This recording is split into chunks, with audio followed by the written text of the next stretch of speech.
ठीक है।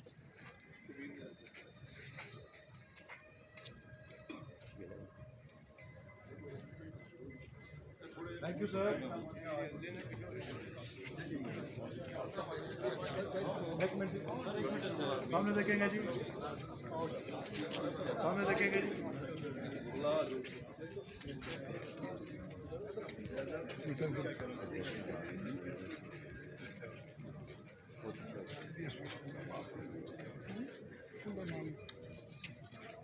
ग्लास रात पीछे हो जाए।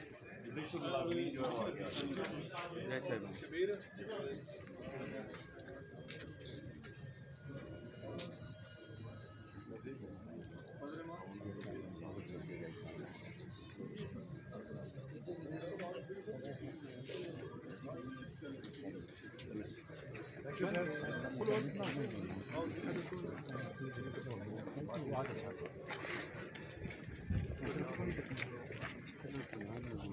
Thank you.